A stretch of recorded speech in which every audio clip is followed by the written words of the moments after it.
Mahuva town પોલીસે મસ્ત મોટો લાખો રૂપિયાનો ભારતીય બનાવટનો વિદેશી દારૂ ઝડપી પાડ્યો.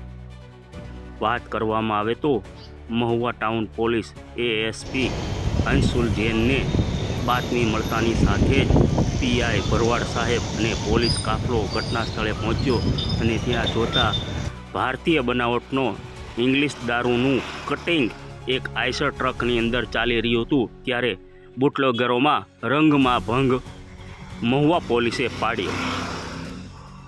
ભવાનીનગર વિસ્તારની અંદર એક ડેલાની અંદર આઈસર ટ્રકની અંદર વિદેશી દારૂ મસ્ત મોટો જથ્થો હતો તે કટિંગ કરી રહ્યા હતા. તે દરમિયાન મહુવા પોલીસે રેડ પાડી 2 બુટલેગરોને ઝડપી પાડ્યા છે અને વાહનો પણ જપ્ત કરવામાં આવ્યા છે તેવું સૂત્રો પાસેથી માહિતી મળી રહી છે. આમ બુટલેગરોમાં મહુવા પોલીસે રંગમાં ભંગ પાડી અને લાખો રૂપિયાનો વિદેશી દારૂ ઝડપી પાડ્યો છે. વધુ વિગતોની રાહ જોવાઈ રહી છે.